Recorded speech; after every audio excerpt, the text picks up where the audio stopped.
Hello, greetings. This is me again, Zara Bazak.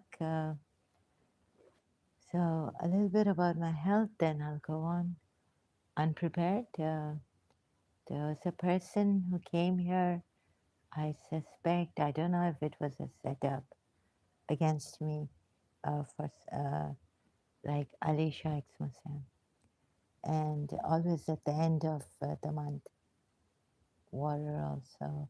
Some problems here with my health and end of the month, whether they don't want me to go out or something. I don't know. So they've got me disturbed, and it's affected me. My all that the thing I can't like go on properly. So I thought if I'd be going into a cocoon as they want me to for the little while, some days that I would not be able to leave, go out or something like that. I don't know. So this it just brings the abuse reactions, my reactions, very bad ones. So from childhood, someone wicked wanted me to abuse. So they would set these things up. So I triggered like someone doesn't something very deep here when the Jal Hassan came, he said he was he says, no, he told me that he was Turkish and this was his real name. So I don't know what their plan, someone I'm suspecting like it's schizophrenia or it's from my side or, but whatever it is, and then making me feel guilty. And for some time I was quite disturbed, abusing, even after leaving Livestream, I had a nervous breakdown. So I actually, my mother and I, we were like, I think not that, we were passionate, but we were not in this, in the extremist way, like blind. We wouldn't see the fault, you know, of like maybe, I don't know why in their religion people don't see the fault of their religion, the mistakes and all that, and being honest. So,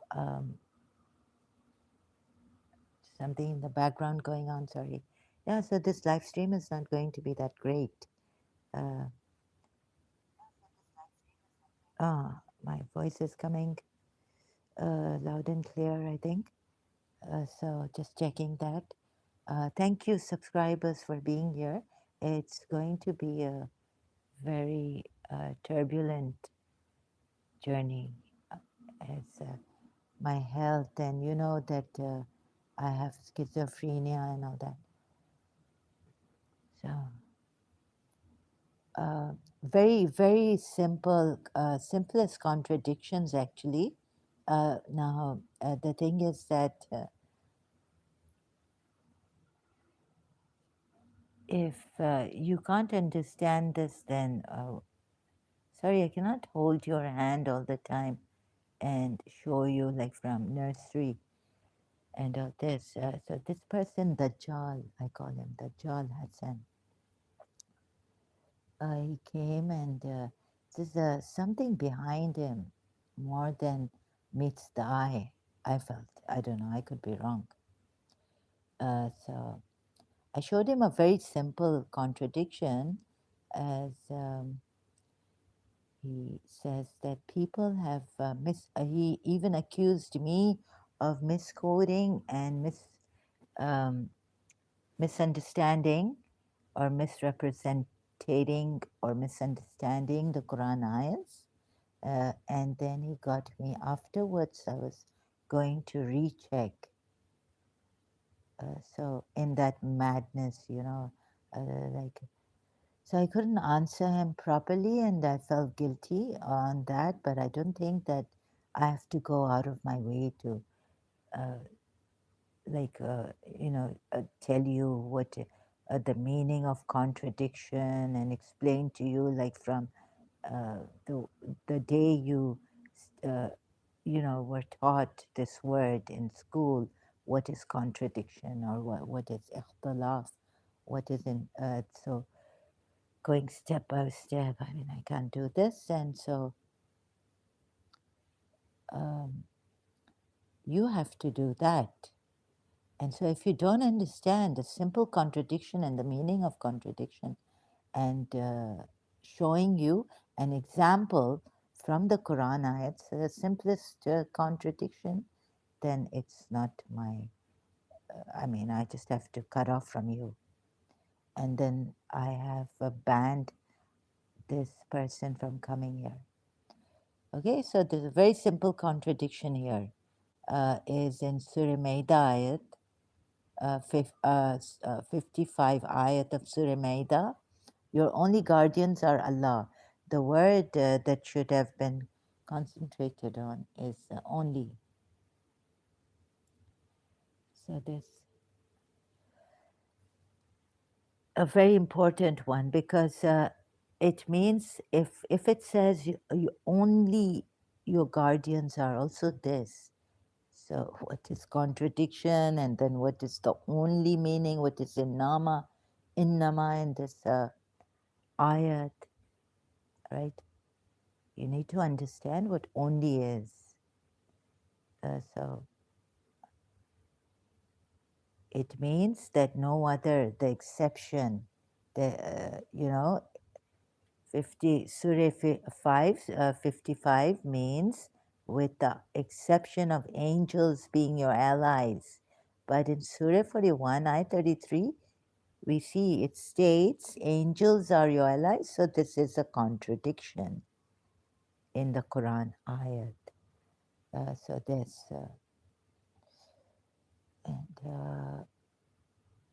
so if you don't understand this and you come here accusing people and others on my channel, Sunni, Shia, and being Quran only like Dajjal Hassan was doing that, a Quran only person, that he is blaming even the Sunnis for being mushriks and Shias for being mushriks. I saw his comments on live chat and reply.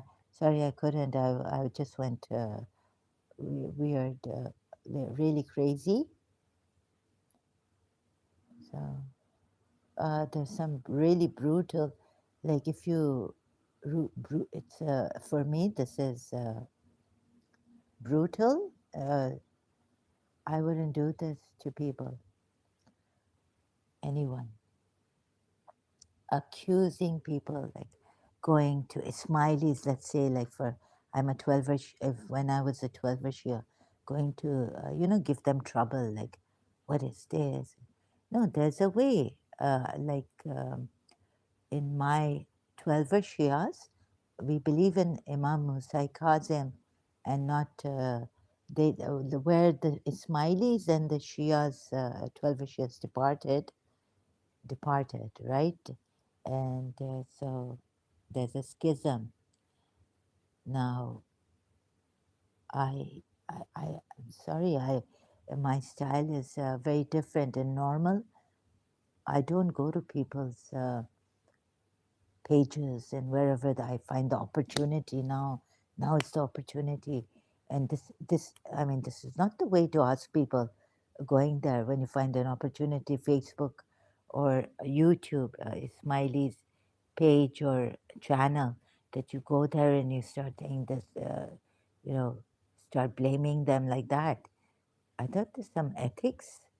Okay, there's freedom, definitely freedom of speech you have, but you don't go infringing upon other people's rights to practice what they are practicing, or what to go against. You can go against in a manner that is ethical, and you can have a ask them, can you please tell me what is this, or you can search it out like I searched it out from the pages, the posts they had, someone like Ismailis on Facebook. So I searched out the website where they just a slight, they have a post from their website. Then you go to their website and you read yourself, see if it makes sense to you. If it doesn't, then leave it, right? So come here. If you would like to come here, please. This is like as it is. It's very difficult, and please just if you don't agree, then please stay on the topic. If I ask you questions, give me an answer to that. And you yourself, like this Dajjal Hassan, like, God knows what he was thinking. Why are you asking me this question? And because you want me to do this and that. Really weird. So I can understand. Maybe I don't know. He's been a victim or of covert narcissism or something. Because this is covert narcissism. Uh, Islam and the many Muslims could become covert narcissists. This has signs of covert narcissism, brutality. So this, and if you don't resonate with me, then, and if someone's asking you a question, you feel they're trapping you or something. No, no, it's because we're asking you a question because to show you, then you give us the answer, right? I would not give you the answer. You give me the answer if you know. Since you claim to have understood the Quran only, and you're the only one who is right about this, and your group of Quran only Muslims, then we ask you a question, then you should be able to answer that question. How you are more right than the Sunnis, the ex-Muslims, the Shias. They've also done their research, right? And they feel they have understood the Quran. Uh, everyone thinks that they have understood the Quran better than the other person. That's why they've chosen this path of school of thought in Islam. So this, I was not able to say all these things, which now I'm saying today. Yesterday, I was really, I had to work on this, another, this, what do you call this, another notes, and I was really not, I was really tired. And it was the second time I came here to explain, because there's another Pakistani person who comes here. Uh, so I triggered all that when I was living in Pakistan, and my interactions with some bad Pakistanis. And I've been through a lot. So, yeah, I know. I'm not saying when I say I've been through a lot, I'm not saying you have not, oh, someone else has not been through a lot. God knows you could have been through more than me. Definitely, I'm not saying that. But I'm just saying that I've been, in my own way, I've been through a lot. And so if you would just um, cooperate here.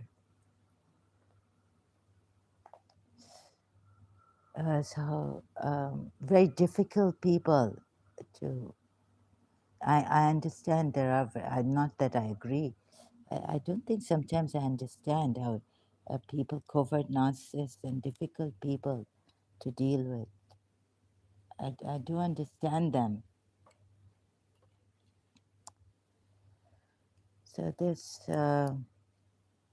I this was so this is a passion I have, as a truth seeker, questioning my religion too, challenging it, and all this. So if you come from there, if you resonate with me, and if you are a Shia or a Sunni or a Muslim or a Quran only, then maybe we can get together, you can come here. It may help you. The questions, like someone was saying to me that he's known Muslims who have asked these questions about Shaitan, Iblis. I mean, how could he say no to a command of God and all this? So, like, I'm not the only one asking such questions. In my, as a Muslim, there are others, Muslims, who have asked these questions and gone into it deep philosophically, trying to work it out, or spiritually, or whichever way. So if you're like that, you're welcome here. And I have this. Sorry, I cannot. In my condition also, sometimes you get to me at a most tired, weakest time point of mine. So then I start abusing and all this, and it goes on afterwards even. Like I didn't even care if I go out abusing and cursing, just like that, repeating the country I'm in. They could find me and all that if I go out and start abusing. So this I could get into lots of trouble. As it is, my enemy wants me to be in jail or in the asylum, mental hospital. And like someone here, I mean, you're going to come here and say, well, we deal with stress and why can't you and this and that. And then on the other hand, say you should be in the hospital.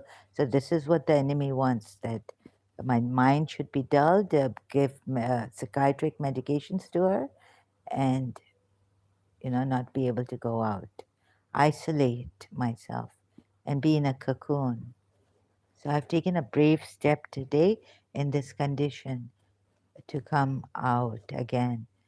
I'm scared, yeah. I'm scared of the people outside. Very brutal, actually, very brutal people. But they could aggravate the situation. As it is, I think we have a tsunami of covert narcissists and all. So many videos on that. Uh, it's terrible to watch. And I was having breathing problems now. Could hardly breathe. Maybe I've had a brain injury. Yeah, definitely it's caused me mental illness, the brain injury. So, but still, this is I like to help out anyone I can who is wanting to be helped, right? And so please also help me out, like in a civilized manner, and stick to the reasons and the topic, please.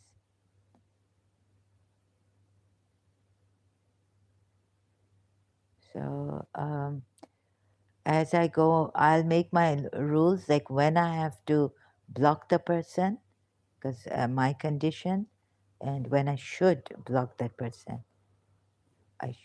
So I'll go on that rule. When I have to block the person, I'll block the person.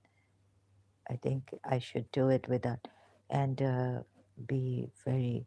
I was tired yesterday, and something triggered it. Like it's always happening at the end of the month or something. Like Alish with this Alisha ex-Muslim, things like that. I don't know uh, what. And I start thinking, oh, it's a setup, and then I'm on my guard because the Muslims also would not totally want me not to do this, discourage me in some way, so they'll play with my weakness, and you should never give out your weakness out to people, not even to your friends or family members. Somewhere, they can use it I don't trust anyone in my life. Never give your weakness out. They can misuse it and use it when they need, there are people who want to control your lives, who think this is right for you, so you should live it this way, their life. This is how many people are like that, I've known.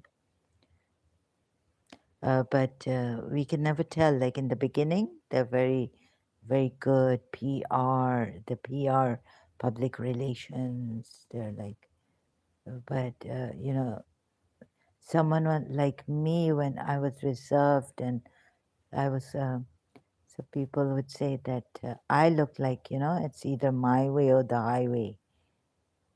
But I've seen people get away with their way and being very friendly at first and like hello honey, hi, this that, and very headstrong, and then they want an upper hand on you. Like if they see you um, becoming succeeding in life somehow, they don't, especially in this, like something like in the religious thing also, no, not especially, but they may say that, oh, we're thrilled to see that you have succeeded, you're succeeding, you're doing this and that, but I think under cases that, for example, a friend of mine, she wanted to have an upper hand in this religion. The thing about religion, Shia or Sunni or Muslim. So she was telling me something like to consult her people, like the ones she knows, how the Quran is translated, how the Quran should be translated or interpreted. So her uncle would tell me how to do this. But I mean, if it was fair and the person was good, the friend was good.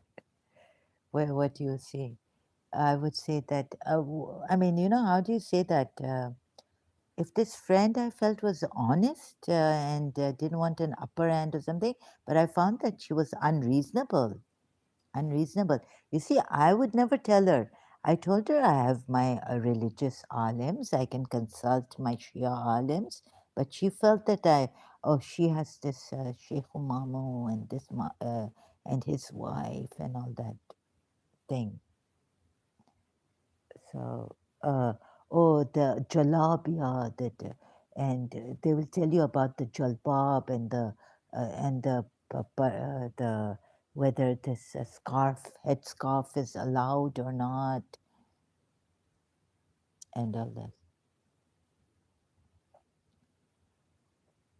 And I would never. I just because I thought, there was this sending her like an email on Facebook on the messenger.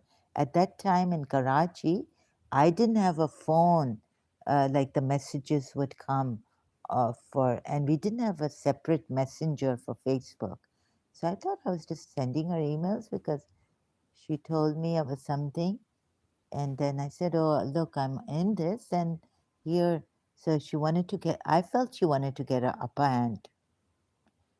Very headstrong person, stubborn, very, she turned out to be. It's just her way or the highway in this. Like she's been to forums of this, debates on hijab and all this.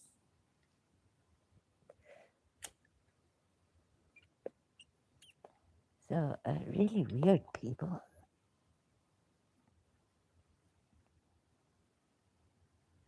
Uh, so she wanted to show that now, when I was winning with sending her things, I think she couldn't take it as a Muslim, as, because that stubborn, that conditioning in her that we are right, non-Shia Muslims are right. I think, and then like that, very cleverly, like she wanted to get an upper hand on me. So I won in showing her that alcohol is haram. I showed her the two. I think I did. Because sin is haram and it's written. So she's saying haram is not written. Otherwise, pork we don't eat because haram is written there. And so when I sent her that, she uh, must have felt very emotionally insecure, like, or intelligently insecure about her, this thing. So the games people play, my God. And yeah, so she got me crying that day. She's telling me that you're sending me so many uh, things, and I'm busy, and then like I have to reply to everything you send me. You're like spamming. You're disturbing. I was like, no, I didn't mean to disturb you. I'm just on the Facebook Messenger at that time. I thought it was like an email thing. It was not a chat. It was like sending a message. So I'd gathered all these things and telling her. Really, some Muslims like her who could make another person cry. Uh, so it's like a bad. It's like a grandmother or mother-in-law, you know, dominant. I felt. So if you're like that, please don't come here.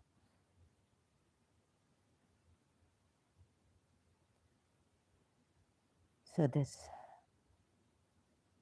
yeah, this is like absolutely like I can't take it. You see, we don't Shias, we don't do this, topifying our religion on others and trying to get the upper hand. Oh, we are right, we are right, we are right.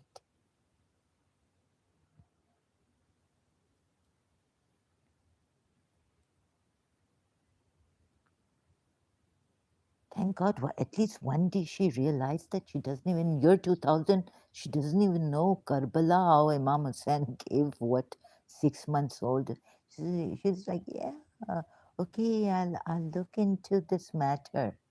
I was like, then I thought half knowledge also about certain thing is like you don't know the whole thing about the Shias and the little knowledge that maybe the mother or someone has given her, because her mother is Qatar.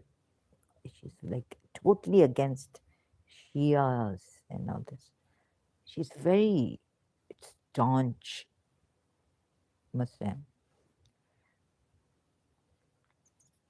Can't take the. Uh, at least my mother Shia, but we don't go to saints much. We go Alebet. But one of her friends, long time ago, told her about Shehbaz Qalandar, the saint in Sevan Sharif, Karachi, Sindh. So because her Sunni friend, Sunni Muslim friend, told her about the Sevan Sharif saint. I mean, there are some not so staunch Sunni Muslims that you can't go to an awliya Allah, saint of Allah, and do a wish, a minnat there or something. So we had this. So my mother went to Shehbaz Qalandar. Because of her Sunni friend, she did a wish, just Shehbaz Qalandar, minnat we call it, to ask him to pray, like a wasila for me. So there are some good Sunnis in Pakistan. I don't know where these kind of Sunnis, Muslims come from in Pakistan. Very staunch, like they hate Shias and all this. And they have half knowledge. I saw that she didn't have much knowledge. She's not an alima or something. And with that half knowledge, or whatever knowledge she's gotten from her mother or someone about Shias or against Shias, she's just, she was giving it to me in the earlier years of our friendship, and I was just taking it. So I was taking it very quietly. I never said a word to her. And I knew that indirectly she was saying against my religion, my school of thought in Islam, Shia Islam. But I never said a word because why should I bother about this? I know that Imam Hussein, at least at that time I knew that Imam Hussein was the grandson where the Quran has come down on his grandfather's heart. And they would know better than any Sahaba or any al Mu'mineen, any wives of the Prophet, outsiders. That's what we were told. And Imam Hussein, and also, but not that later on I agreed to that, but later on I disagreed with that, but also not being able to understand the Quran, being confused. And so there came a time and I said, well, Imam Hussein, it's in your grandfather's house. You know, it's taken me such a long time to even do Sunni Shia research when I was in Well. And I used to get tired, very exhausted. And I couldn't read much, used to get headaches and all this. So I would say, Imam Hussein, now, I think I realized then, I used to talk to Imam Hussein and say, you know, he's come, how come, I would complain to Imam Hussein, like, I started to think like, how come I don't understand the Quran and like in my condition also, it's okay, like people, my Shia's friends would say that, you know, don't stress too much. Like God would understand, Zara, right? Like that you can't, he knows how much you've done and how much you can do. So a child, God is not going to come and slap a child or one, you know, like punish you because you can't do much. He would understand because of your health and all this, or punish you because you know you innocent. I mean, or you some problem. God would understand. It's the people who don't understand. So this also, and another thing was that I don't understand. I used to get like many things between Sunni and Shia when I was doing research. Then questions propped up in my mind about Shia Islam that were not answered. Like, I don't understand this Quran much, and I would have to study Arabic to understand this Quran. And many other things like I could understand. Now I cannot mention them, but just briefly, just going generally on this, that I could understand some things in the Quran. And so I said, it's your, I realized that this is a book and Imam Hussein would understand, but I'm having problems understanding this book. And how many of you are honest in admitting that you don't understand certain things about this book? But you come here, please don't come here blaming Shias or Sunnis and just, you know, thinking that you have understood. And me also. So have some regard, some consideration. This is like brutal, like some, I've, uh, you see, it's brutal behavior from you, even though you don't abuse, but it's brutal behavior. Someone told me here there's a Pakistani who studied religion in Zayed University, and he's got a channel that I should go there And I said, no, I don't want to go there. You see, and refute him there on his channel. And I said, no, no, I don't want to refute him on his channel. It's just not my thing of going to people's channels. And when I'm in my normal, I have the mad bouts, very intense ones, but at that time I was like, no, no, I don't want to go there. I will not. In my normal state, I don't.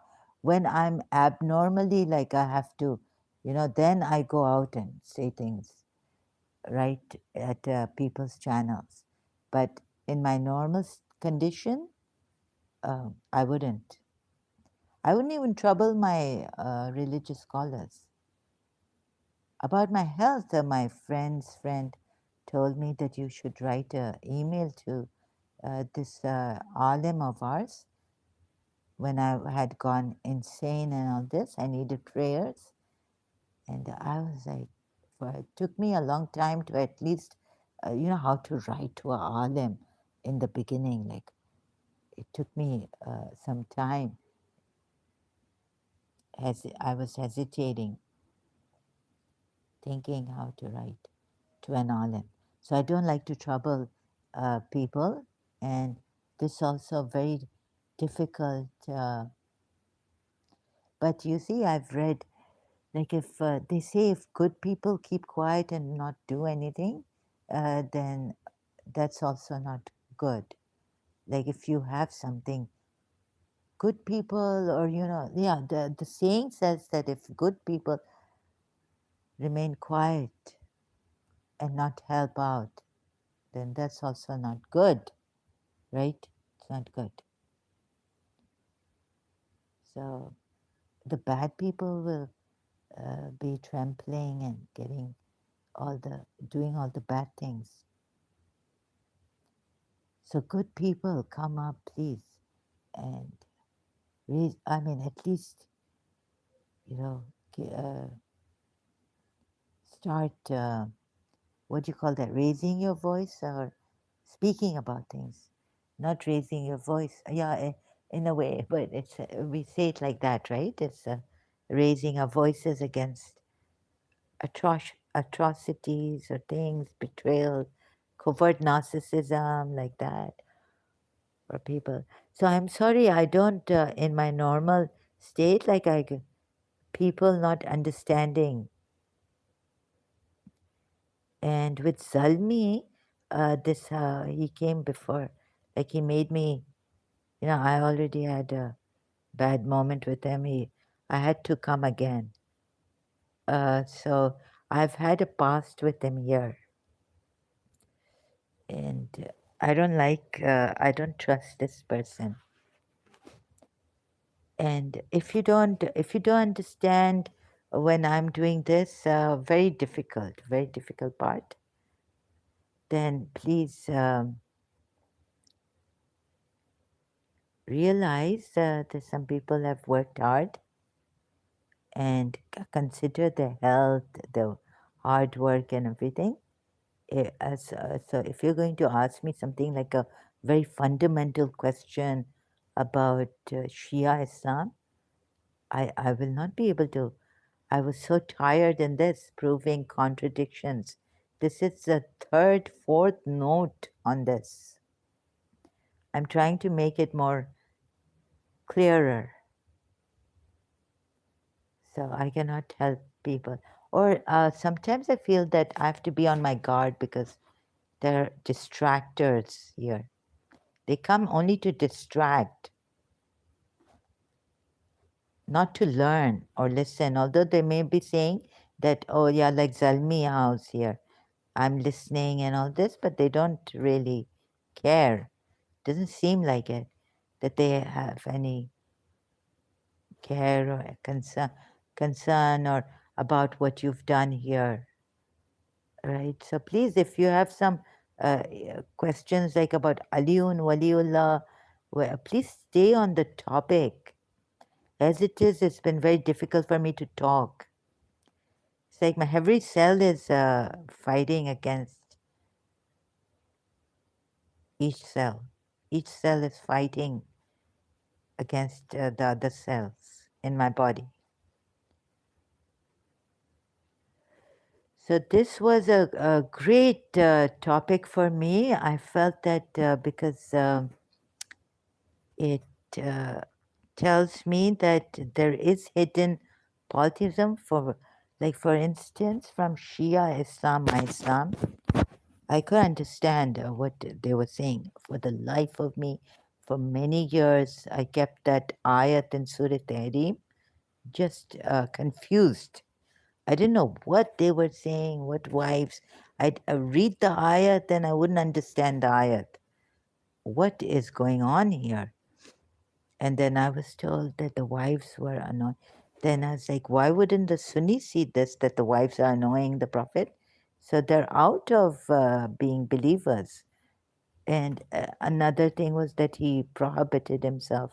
Things like that. I could understand what this ayat was saying. I could understand what Surah Azab ayat 37 was saying until a little like afterwards, reading it and coming back to it, and sometimes just letting some other ayat, reading some other ayat, but this ayat I would not be able to understand what it's telling me, what it's actually saying, conveying.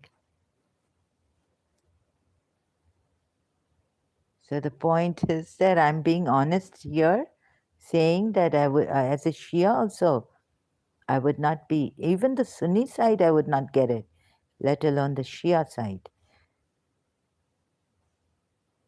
So if you have any fears that if I talk against my Shia religion, that it means that the Sunni, please leave all these fears aside.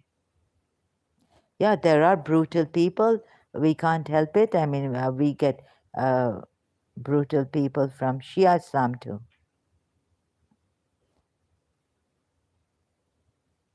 And the Shias get it from Sunnis. At least the Shias, were told to disassociate from the enemies of Ahlul Bayt. So that's it. We just disassociated. And if you have any questions about Shia, Sunni, or Shia, especially when I'm doing something like this, please wait at least until I'm finished with these notes.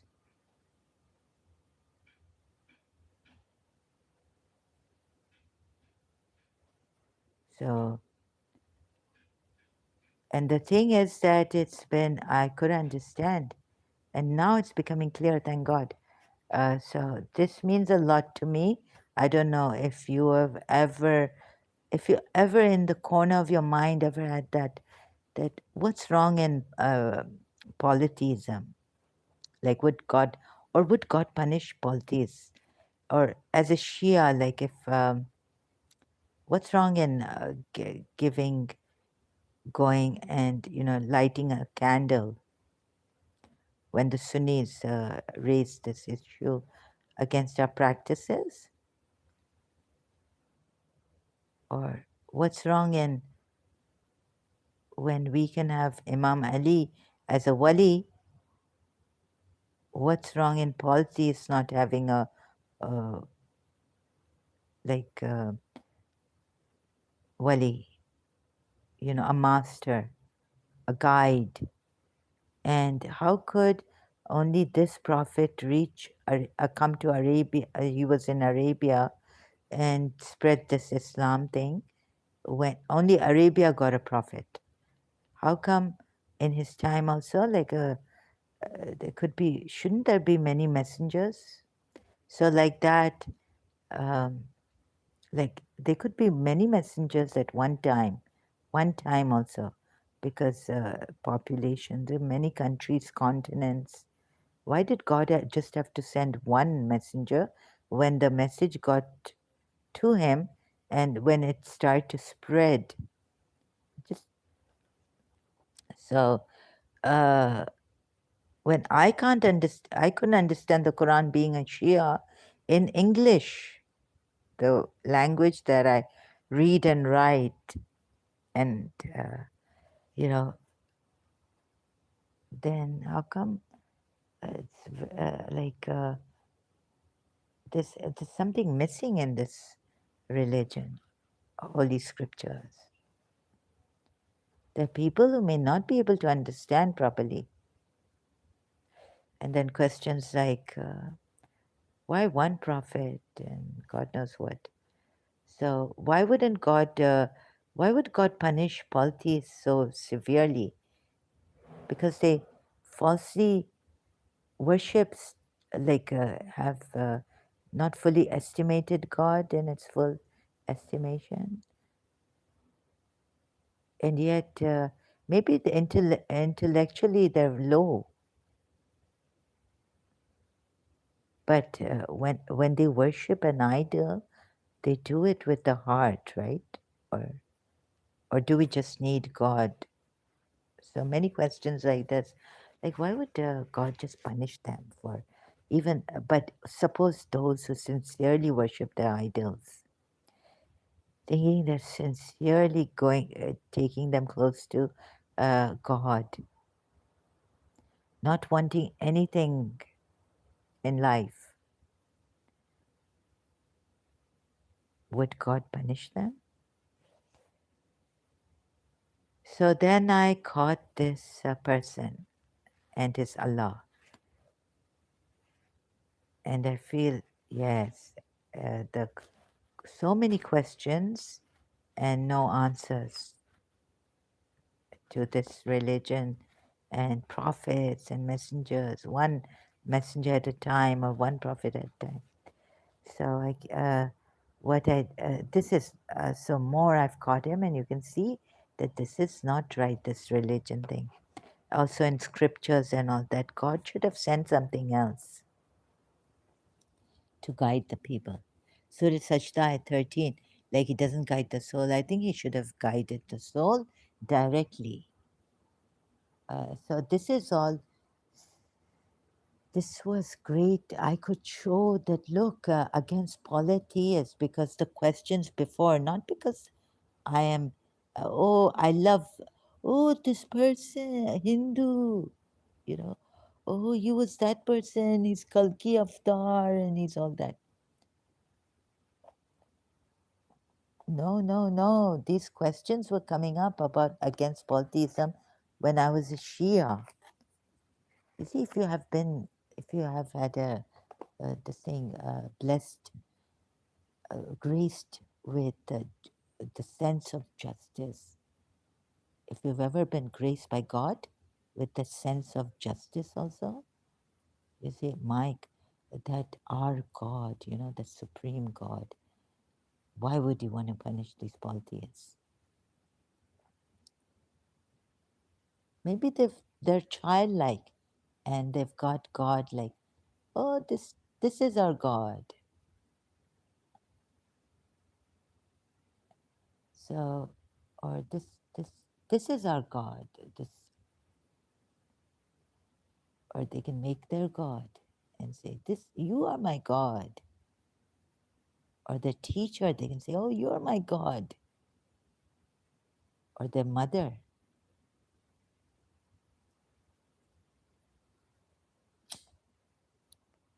Or someone they love, they can say, you are my God.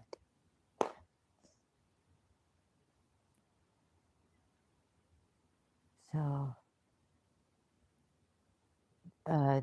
it's debatable. I mean, there's a wrong to love something and to make them a God when they're not.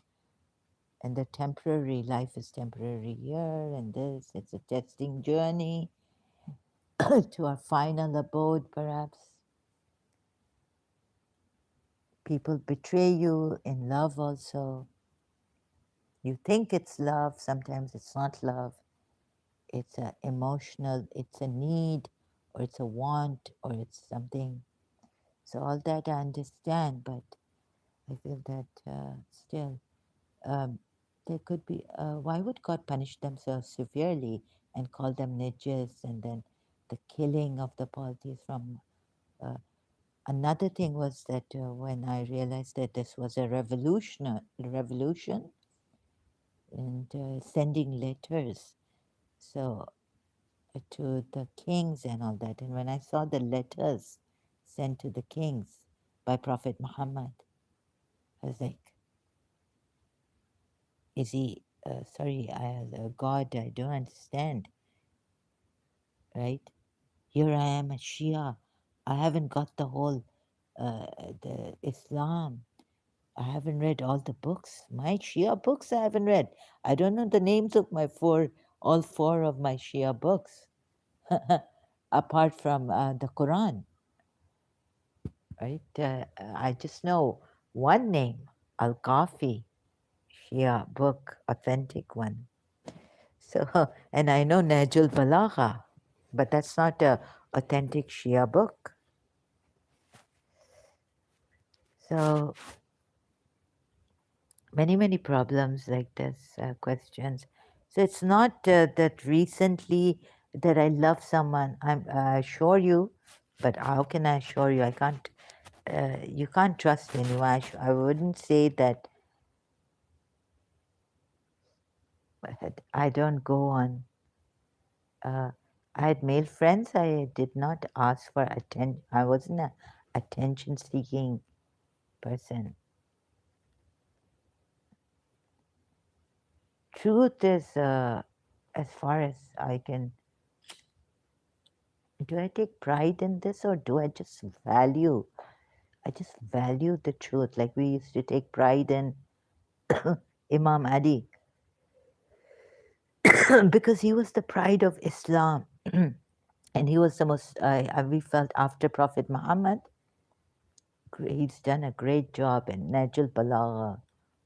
He's the peak, he has the peak of eloquence and all this. So he was the pride of Islam, and we took pride in knowing everything because we know Imam Ali, or because I love someone, or because I felt this feeling that I know everything. And then I realized I hardly know anything in life when I growing up.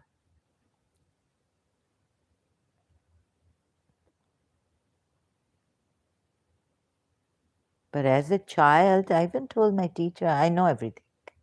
She said, what?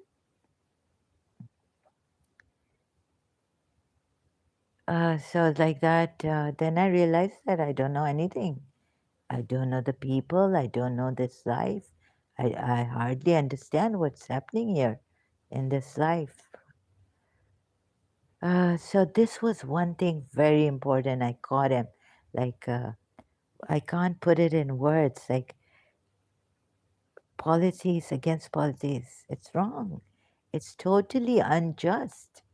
And if you've cared for justice, if you've had any value for justice, so the Muslims must be, I could see that maybe one or maybe it's a setup. They don't want me to go out. So they got me all disturbed.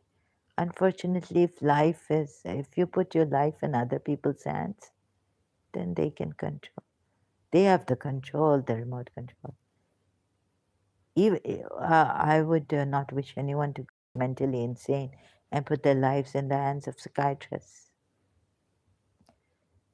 Because yesterday I realized that,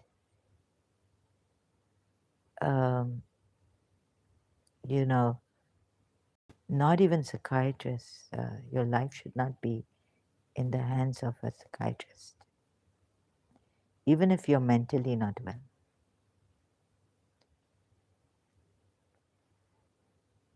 There are some psychiatrists I don't trust in. I haven't. In Karachi, I had one, and it's not a complete, they don't know you. They just may think they know you, but even psychiatrists, God forbid, going to mental aside or psychiatric and taking the medication and then being dependent on that medication. So I was looking for, sincerely, I mean, I was looking for uh, something that, God that would help us all in every area of our life. And so the closest I could get was Jiddu Krishnamurti's books reading. I found that, yeah, you see, no, don't make other people tell you what you should be doing about your life, how you should be. At least, like the psychiatrist, putting like you should take medication when and it's against your will, and if you don't like the medication, then a psychiatrist should not force you to take medication. Oh, so sorry, I have some stomach problems since yesterday. I overate some, so part. Oh, my stomach. Sorry, excuse me. So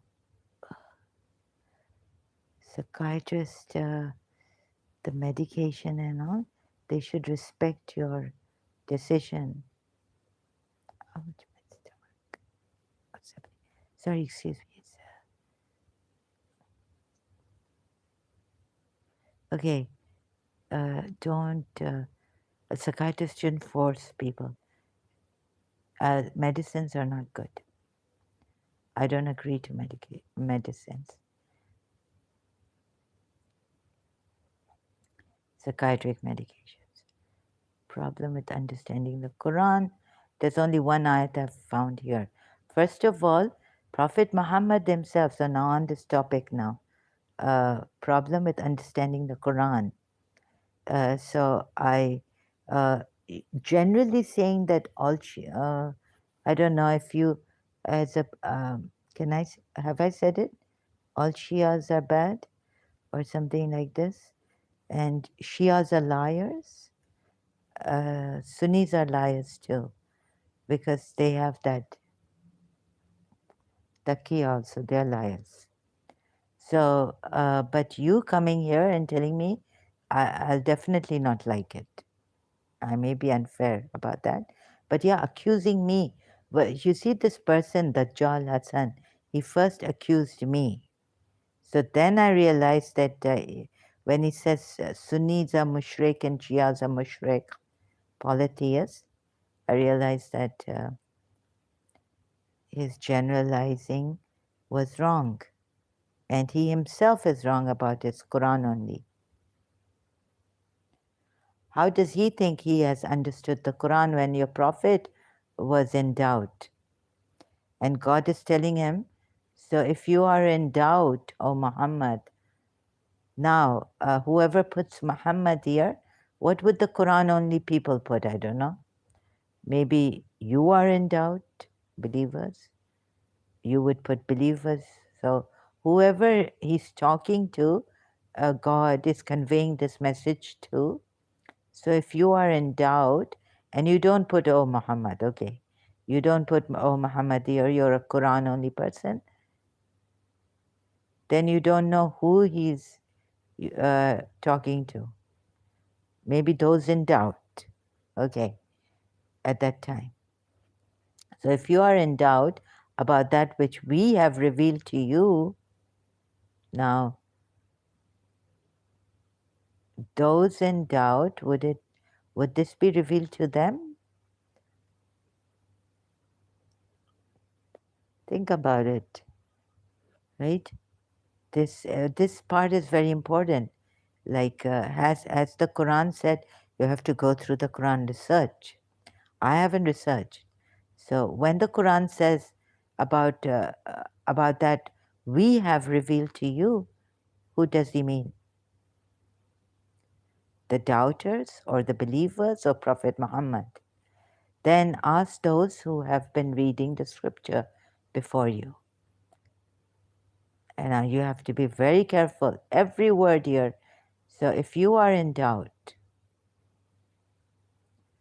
about this Quran, right? Meaning about that which we have revealed to you now. Now it should be like that. Because then it says, Then ask those who have been reading the scripture before you. So it's not very clear, like you have to go through researching what does this Quran ayat really mean through the Quran ayats. And how could it be Muhammad here? Even though it says about that which we have revealed to you, you have to check all the ayats which say that we have revealed to you. We have revealed to you this. We have revealed to you. Why do you not believe?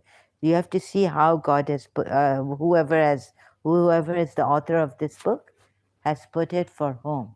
Now I don't have I can't do that much research, right? So Quran only. And yeah, neutral researchers have to search all the Quran ayats which say to find out who is he talking to. I know he's talking to someone who is in doubt about which that which we have revealed to you. So could it be like, for example, if it's some say it's Muhammad, they put here Muhammad or Muhammad. So could it be about that which we have revealed to you? Because to those whom he's talking and who are in doubt, he would say they are in disquieting doubt, and this which we have revealed, but not to you personally. Like he calls the polytheists them. He doesn't call them, like you or I don't know. Uh, the sentence then, if it's for someone else, it would be other than who to whom it has been revealed. So it's very close to Muhammad being in doubt. Or it took, if you want to be more precise, it would have been about that which we have revealed unto you. So you see, these ayats also are very obscure, not very clear, not very stating very clearly who this you is and who is the one doubting. Is it those doubting who were there? Is it those doubting who the message was revealed for? About that which we have revealed to you. So God can't put about that which we revealed for you. For you would have been better, then it would have not been Prophet Muhammad. So like that. So if you are in doubt, so most probably it's Prophet Muhammad. That's why they put, oh, Muhammad, but we're not sure. I didn't say I'm very, very 100% sure. I'm just, with this, so many problems in the Quran. One ayat, so many problems we have. Just pointing that out. For me, it's not good enough. I think God should have done a better job, work in this, conveying the message. So, who is in doubt? So, if Muhammad isn't in doubt, then it would have been about that which we have revealed for you.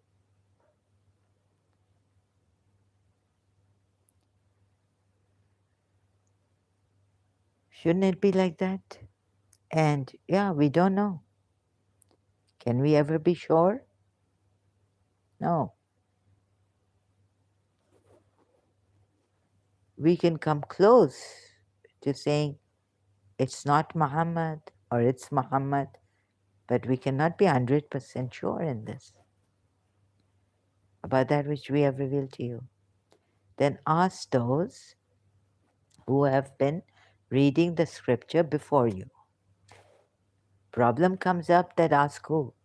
Those who have you somewhere it says they've changed the scriptures, they weren't true to their religion, yet their monks and rabbis they take as lords, and the rabbis then why don't the rabbis like for example, so it wouldn't be right to completely trust in those who have been reading the scripture before you. See, in Surah Toba ayat, it says about these monks and rabbis they take as lords. So Surah Toba ayat uh, 31, and then I think it's after that, after Surah Toba. So there are many, many things like they distort their books. Those Ahle Kitab who have had the scripture before this revelation came. So you go to Surah Toba at 31. So sometimes you just leave it open because then we don't know what this is. What actually what and then because what actually this ayat is conveying, the ayat I showed you previously, reading it out. So then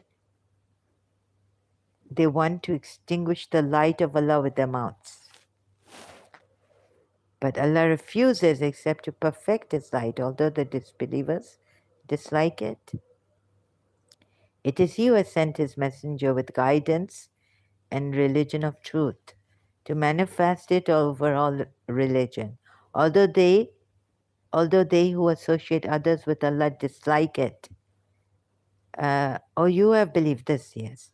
Surah Tawbah 34. Oh, you have believed indeed. Many of the scholars, they're scholars like religious scholars. Who are you going to ask to read the book before? And how sure can you be that they will tell you the truth? And about this that is now being revealed, this is this is totally irrational, unreasonable. Or you have believed, indeed, many of the scholars and the monks devour the wealth of people unjustly and avert them from the way of Allah. Now they're from Ahli Kitab, aren't they? Yes, because Surah, you have to go to Surah Tawbah at 31 first to come here and avert them from the way of Allah. And those who hoard gold and silver and spend it not in the way of Allah, give them tidings of a painful punishment. Okay, so there are some good Ahli Kitab people, okay, who would also maybe give you the truth, maybe tell you no. They may be good people, but doesn't mean that they believe in this revelation. So if you are in doubt about that which we have revealed to you, then ask those who have been reading the scripture before you. This is just unreasonable. It may get you to the truth, it may not. It's quite unreasonable. The truth has certainly come to you from your Lord. So never be among the doubters. What is this? This ayat doesn't make sense to me. It just goes to been reading the scripture before you, but you can't trust each and every one of them. But go to the scripture before and find out evidence from there or something. Not reading the scripture before you.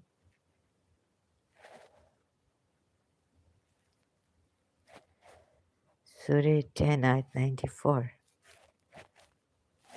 So it just doesn't come up to the reason.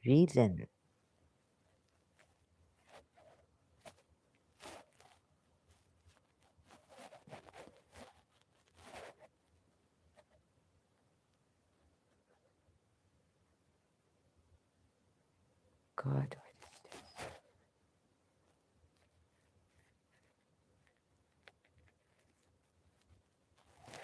So if you're in doubt, uh, yeah, يقرؤون. yaqra'una. What's yaqra'una? Those who yaqra'una the book. It says here, have been reading the book.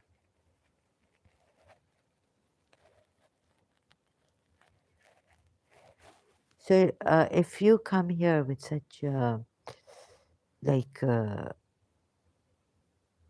saying that you are Quran only and you're the only one who's not a mushrik and a true Muslim, then such great, grandiose claims you're making against, okay, it's okay. You can be a minority, but if you're that great, you know, then the responsibility is on you. But I've banned this person. You should have a channel and say, look, my Quran, my translation, and I'm Quran only, and try to guide the people. Then teach them the Quran. Then the responsibility lies on you. Then it is your duty to do that. And the benefit of the proof, burden of proof is on you. You prove that the Quran is your way, you're taking it, then the burden of proof is on you. You can't just come here and say you're misquoting, misrepresenting, and you're not even on the point. Here, when I ask you a certain question, you think like I'm trapping you or something, and you go somewhere else. Totally wrong in your mind. Negativity against me. You should be able to answer the question, even though, like, don't be a psycho like me, right? Which I have become. When I was not a psycho, what would a normal person do? They wouldn't think, oh, the motive is that she wants to trap me. That's because you, no. You see, sorry. Yeah, yeah, her motive is that she wants to trap me because you don't have an answer for it. And if you have an answer, then immediately reply. Your thoughts are going like psychotic because, what's her motive behind this? And, oh, so she just is asking me to trap me or something. No, no, your duty is to answer me whether my intention is to trap you or what. Answer me, like say directly that no, I don't pray like the Sunni Shia mushriks, as you call them, as this person called them. And this is how I pray because the Quran says this about Salah, and it has not given us a method, but this is here is the Quran is right and the Sunni and Shias are wrong because look, this is the way to pray Salah. The Quran has given it because it's enjoined on you. So your first and foremost duty is to leave the personal attack you did on me and you thought I'm doing on you, counterattacking you, at least when I was asking you a question about the Quran, does Salah, obligatory prayers 5 times. Does Quran have a method how to pray? Because this Salah, 5 times obligatory prayers, is enjoined on you. This prayer on fixed times, the way the Quran says it, is enjoined on you.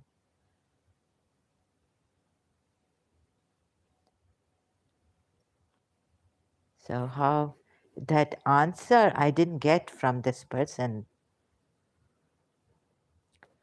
Okay, now what is this? Oh my God. Ooh, this is terrible. Sorry, it's just pathetic. Those who have been reading the book before, you verily has come to you the truth from your Lord. So do not be among the doubters. This is like a dictator. Uh, Sorry, this is a very unreasonable ayat. We settle the children of Israel.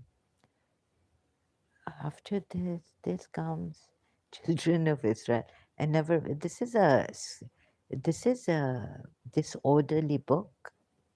And never be of those who deny the signs of Allah, and thus be among the losers. Okay, so it gives the example of children of Israel here. We settled the children of Israel in a respectable dwelling and provided them with wholesome things. They did not disgrace until knowledge came to them. Your Lord will decide among them on resurrection day concerning whatever they have been disagreeing about. So if you are in doubt, who is about that which we have revealed to you? God knows, I really don't understand this. Now, another thing is when I don't understand a thing, I say I don't understand. So I don't understand it. It's just not going with my reason. It's making me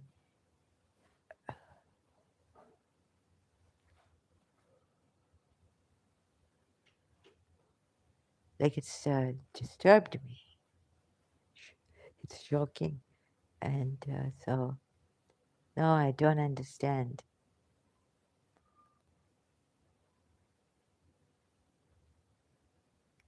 Don't understand. Ah. And you shouldn't force people. There's force here in this Quran, like, this is the truth from your Lord, and doubt not.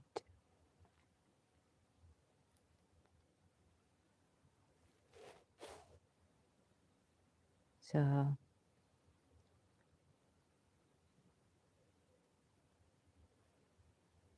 sorry, this is, uh, I have reached here, and I don't mean to belittle you, but also the distraction I feel. Maybe this person comes to distract me. So I felt that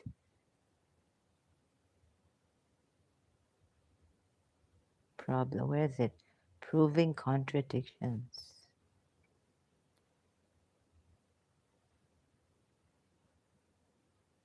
Whoever, today I felt that I worked it out. Whoever helped me in this, I'm much grateful, although I didn't have energy and I was a little nervous about this. That there's hidden, there is this implied polytheism and authority from God sent down. It doesn't say directly in a verse where there's an implied, what do you call it, like how I've brought this about and chosen this ayat. Whoever helped me in this, amazing, thank you so much. So look, only through this ayat a little bit can we tell like objects of security. Then you know that there's hidden polytheism in this. Some Muslims who are still, stubbornly holding on, they wouldn't like this work. They will do everything to distract me and make me fall back. and then perhaps even, do something like stop me. So this really, whoever is responsible, that I had to choose, there's something, my intuition or someone helped me, I felt, choosing this ayat. Abraham, like Allama Rashid Turabi used to say, if you want to learn about Shia Islam, imamat, you go through Abraham verses, ayats in the Quran on Abraham, right? Hazrat Ibrahim. So that's my childhood, Allama Rashid Turabi. He was alive till 1973, December. And used to listen to his majlis later on, even after his passing away. So it's very good that I reached Abraham's ayat on Abraham and what he is saying to the polytheists. There's some background sound going on. Sorry about this if it's coming loud and clear. I mean, it's coming here in the, very loudly. Okay, so the great thing that I learned from Allama Rashid Turabi was if you want to know about Imamat, you study the Quran ayats on Hazrat Ibrahim. So that's what when it helped me now, but that it's against him, against what he said. It's against Abraham. So I took this ayat where Abraham says to the polytheists, how should I fear what you associate? That's why I took this ayat. And it's very good, it's very helpful to show you how, and myself, as I worked and worked through it, finding ayats, right? That there's hidden and there's implied polytheism.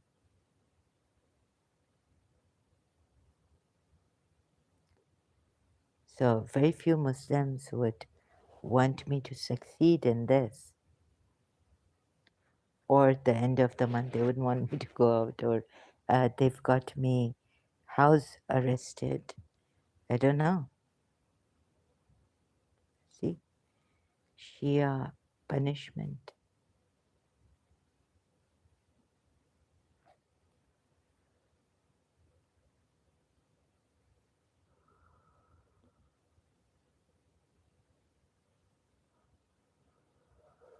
Punishment for Shia females, female murtad.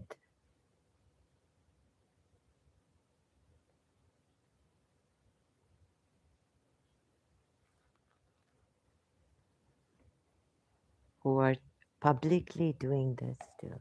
What is the punishment?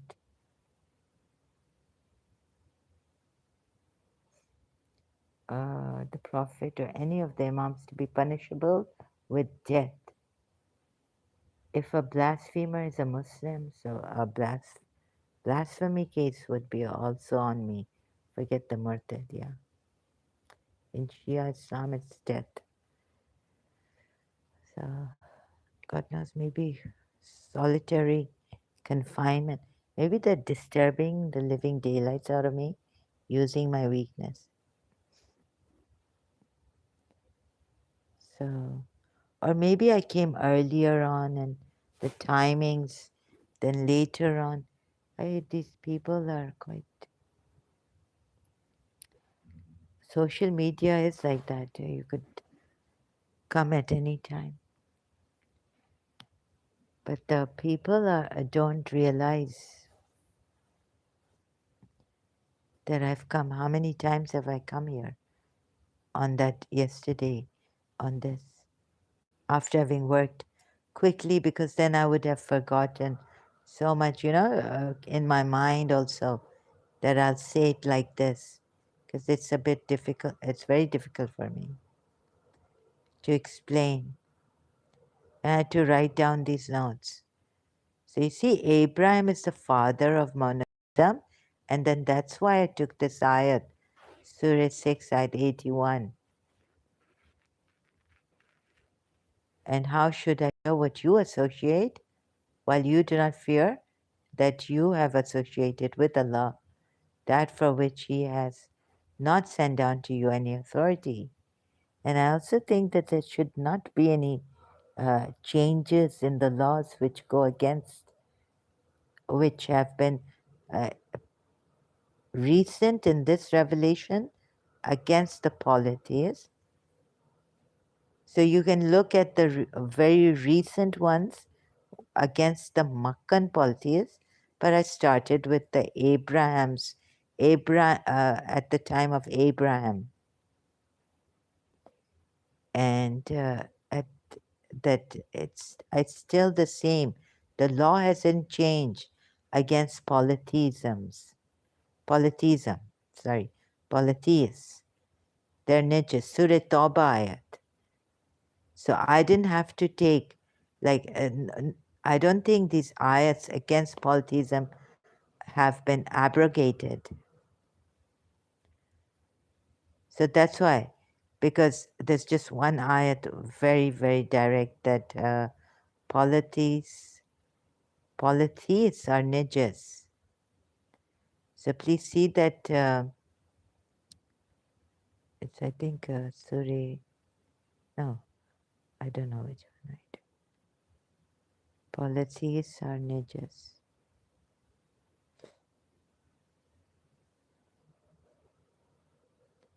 impure.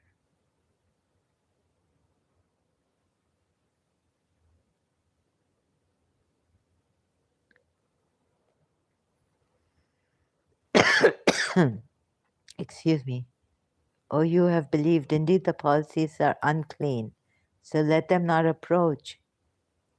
Yeah. Masjid al, oh God, al Masjid al Haram after this, the final year. And if you fear privation, Allah will enrich you from His bounty. Maybe you've been stealing things from them. Or they, because of them, there's been money coming in to Makkah. So yes, policies are unclean. There's no change of law against polytheists. So whatever Abraham has said here is definitely, this hasn't changed against policies. So then you find hidden polytheism, implied, like for example taking, because what Abraham says here, so which of the two parties have more right to security, if you should know. Afterwards, just for the sake of brevity, short, I went through a long one. Afterwards, I'll give you the later ayats which give you, it's final, that polytheism is not allowed, even with, like, God hasn't sent any authority. It's final. I think in the 82 verse of Surah Anam, it becomes final.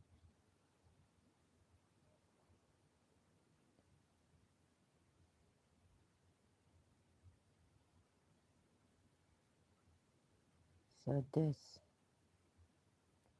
even the Shias, some Shias would not like,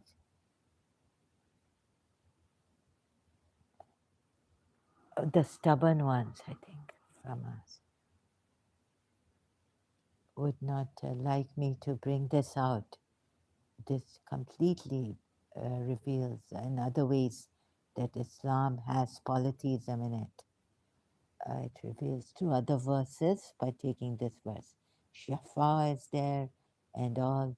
So only a one supreme Allah, like Abraham here says, if you know, or yeah. Where is it? If you know, if you should know. So which of the two parties? If you get this and this part I got. So which of the two parties has more right to security? If you should know, the supreme. I believe in the powerful Allah who gives me security, who is the only security, right? And also, like very easy ayat. It's very easy. What I've shown you here in my live streams is that who's going to guide the people? You know, Abraham becomes the guide of the people. So Allah also needs people to guide other people, His chosen servants. But He says not to worship them. So the Quran is not clear. At least, thank God, the Christians, they know how that Jesus has divinity. They don't say that everyone has, but Jesus has told you that the kingdom of God is within you. But they say that Jesus has divinity, right? At least they accept that. I mean, in their Bible, if you read it in context, they say, you'll see that Jesus has divinity.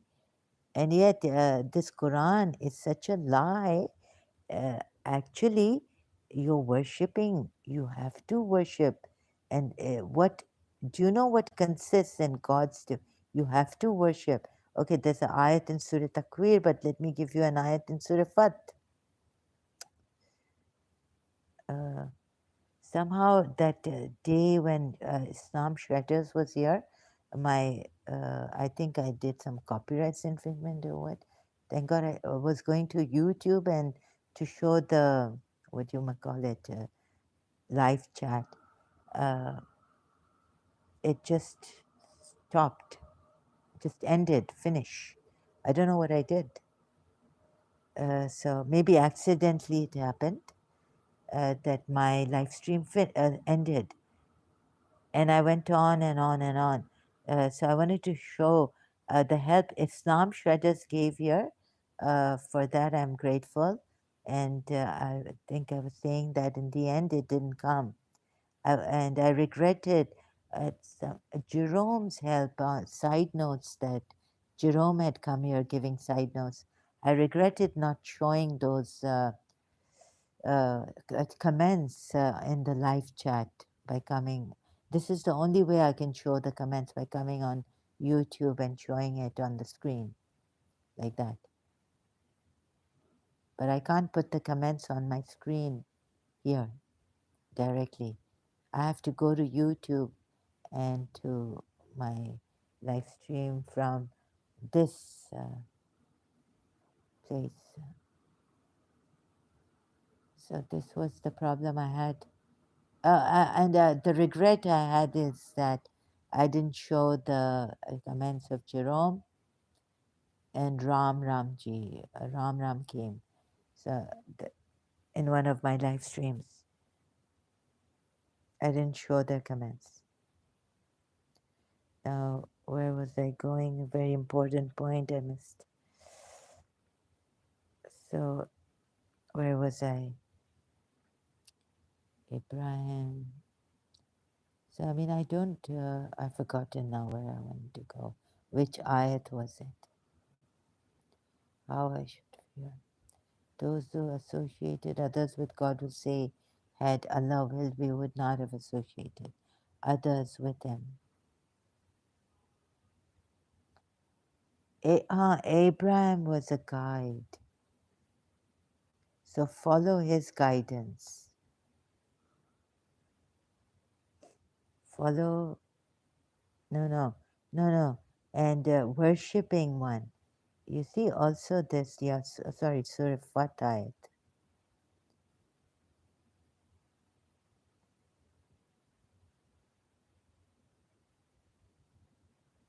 in his divinity, not Surah Fatah at 9.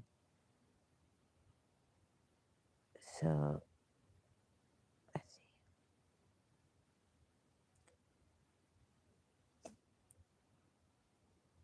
I don't know. Sometimes they give reverence like worshiping someone. If you adore someone, you're actually worshiping them, aren't you? That you people may believe in Allah and His Messenger and honor Him and respect Him, and they say exalt it. It's not Allah, exalt the Messenger morning and evening. But this honor, there's all this mistranslations and honor. Wasu azir. وَتُعَزِّرُوهُ. Aziruhu. What is this honor? Is this not worship? Then respect him. وَتُوَقِّرُوهُ. Okay. And then وَتُسَبِّحُوهُ. and glorify him morning and evening. And they put I Allah, Allah, Allah, but it's not Allah, it's okay, so I have a problem. Now I don't know how to tell. Oh God. But even this, forget, okay, exalting it's Prophet Muhammad actually, exalting him morning and evening. But this, the messenger honoring, isn't it worship? Okay. Or maybe even obeying, obedience is worship, isn't it?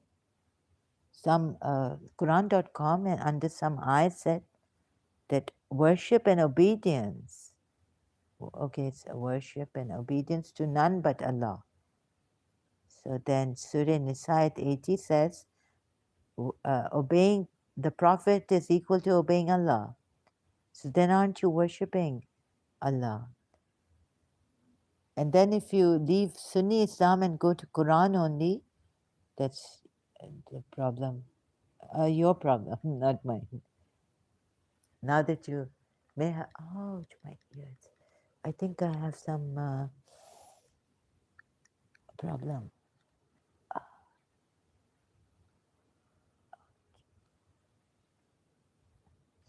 What do I have? Okay, so do I have cancer or something? Feeling really weak. Sorry. Oh, these headphones. Sorry, excuse me. And sorry, people are really brutal. Very selfish, very brutal, very stubborn.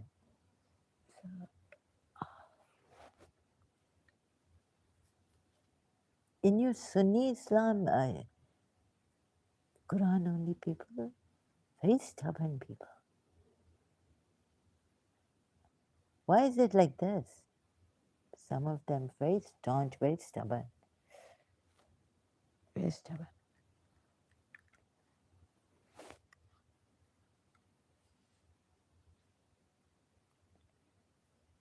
Where was I now?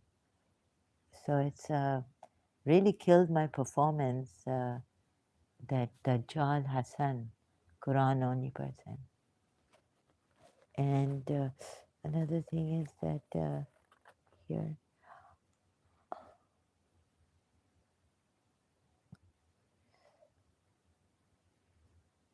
they haven't left us with any freedom. If my mother was alive, I would have gone to Pakistan. But in Pakistan, the Sunni extremists have taken over, and the Punjabi army, Punjabis have taken over.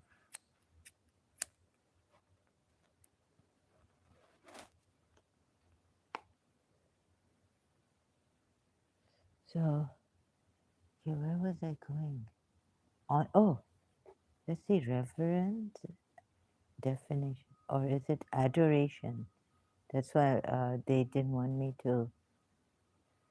There's another thing in childhood. I loved this teacher. I adored her. Deep respect. Marian Web. I mean, they gave me. Sometimes there would be like love, devotion. Isn't this worship? No.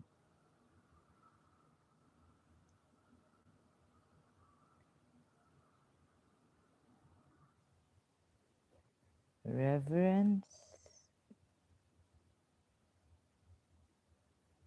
is. God, again, I did this.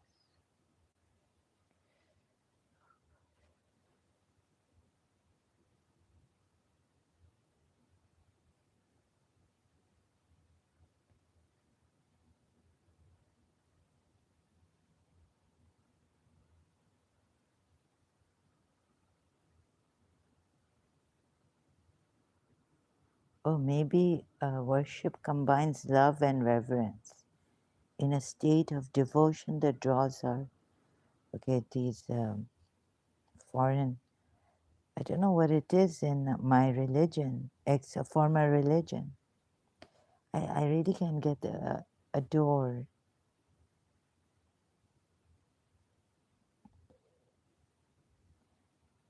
Let me see if they give a definition of. Yeah, yeah, yeah.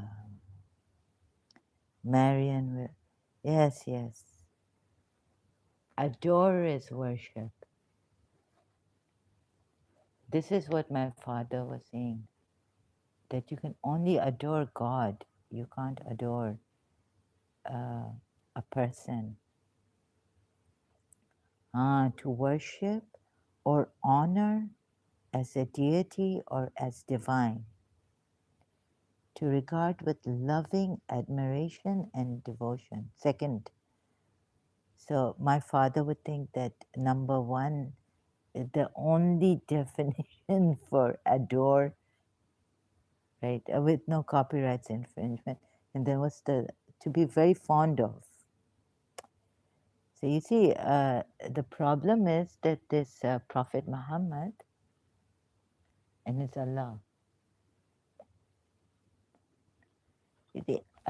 the way perhaps even Allama Rashid Turabi's majlis, as my father used to listen to, may have thought that, like, if I say I adore my teacher, he just would have, oh my God, she worships her teacher.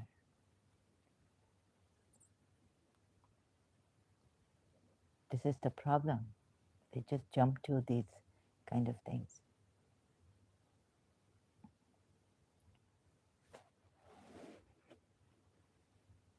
Now, there's a second definition of adore. But the problem is that this religion, even Shia religion,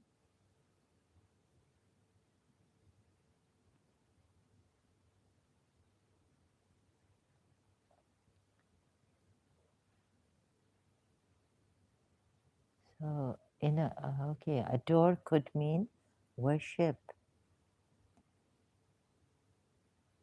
There are three definitions. To be very fond of. I see.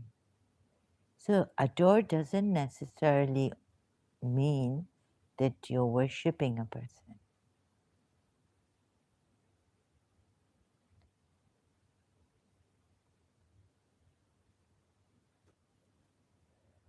God, they adore, they love.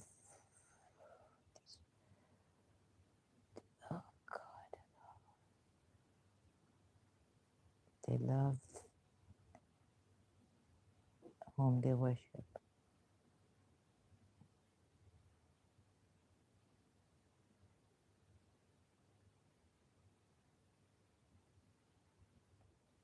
more than Allah.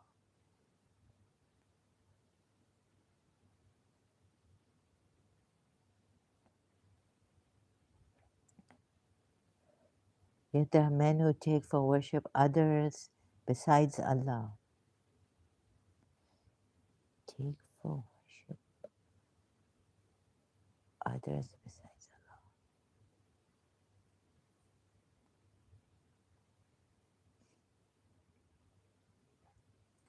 And yet among the people are those who take other than, let me see what this is.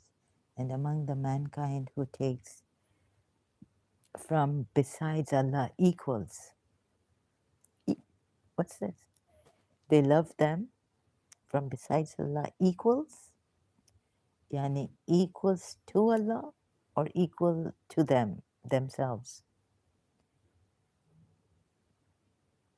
And they love, sorry, I could not study Arabic.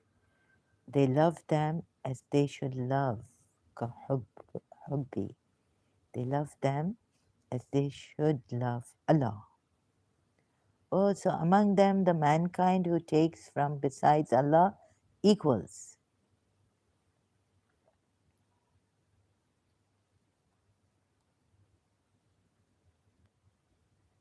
From besides Allah equals to Allah. Okay, I don't understand. This language is quite obscure.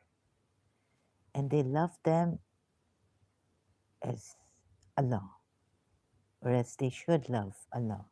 God knows, Kahuba. Why have they put in brackets they should? Allah.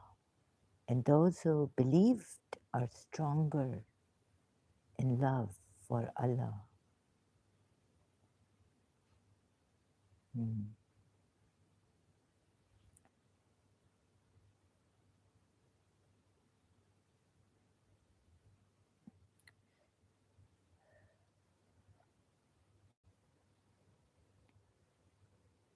Oh Allah,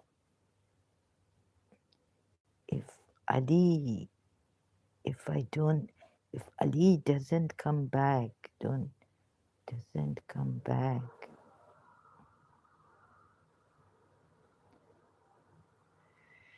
Najal Balagha,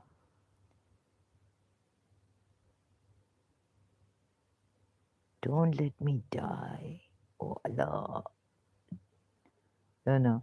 What did Prophet Muhammad say? Ah, you read in Najal Balagha, I think the introduction part is not online, so I didn't get it. Uh, Ali was very attached to Prophet Muhammad.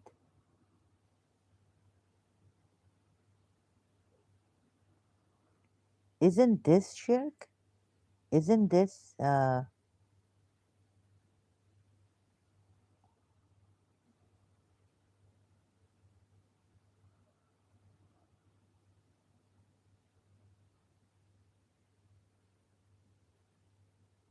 God, no, I should put it like this. Maybe I should search it like,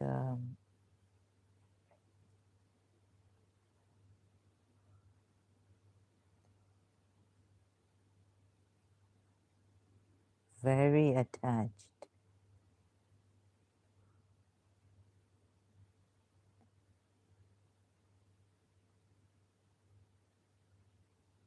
Could this be like a, and you know what my father, what, no, no, no. Someone used to recite a majlis saying that Prophet Muhammad used to kiss his daughter on the mouth. Ali was a cousin. It's by the,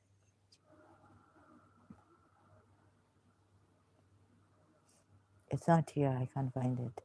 It's in Najul Balagha, the book. It's not here, the introduction, not the way it's online, not that. There's something's missing in the online Najul Balagha, the introduction. So Prophet Muhammad used to kiss his daughter on the mouth. Hadith.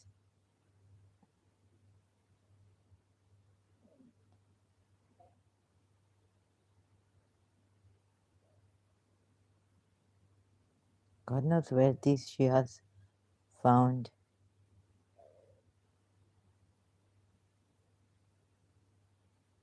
All over her face. Okay, there was one on the mouth.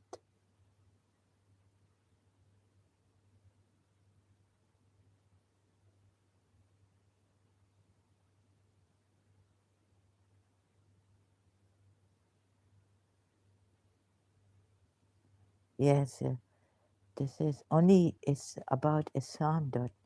Oh, kissing daughters on the mouth permissible. About Islam.net, no copyrights infringement intended. All praise. Okay. The Prophet used to kiss Al Hassan and Al Hussein. Only the parents can kiss their daughters on the mouth, as no desire can be assumed behind such an act. That's true. I mean, even if my teacher kissed me on the mouth, peck, I wouldn't ever think it to be because I've been told, yeah, it's allowed by, uh, or even your same female, yeah. I mean, the way I was brought up was that, Prophet Muhammad used to kiss his daughter on the mouth. Ruling hadith on Prophet Muhammad's daughter Fatima, tongue suckling. Oh my goodness, this is like duplicate. What? Musnad of Ibn Hanbal. Muhammad would not sleep until he sucked the tongue of his daughter Fatima and nuzzled his face in her bosom. Oh, sorry, sir. Oh my God, what is this?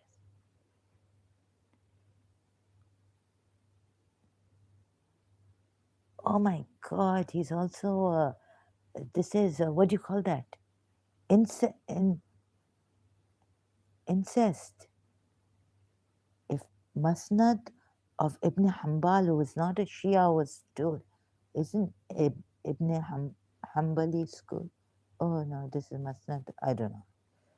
Hanbal, Imam Hanbal? Musnad of Ibn Hanbal. Muhammad would not sleep until he sucked the tongue of his daughter Fatima. Oh, sucking the tongue, I don't like my teacher just gave me if she gives me a peck on the lips, mouth. I mean, but this is too much. Hadith interpret. Now, as you grow up, you start to question these things. I mean, until I was a teenager, a Shia, I didn't question it. But then when they started questioning, no, this is incest. Oh my, he's a sick man. I'm leaving. I feel sick. Okay, thank you very much. I just can't take it anymore. Where is it? Oh, here. Thank you. What's the no copyrights infringement intended?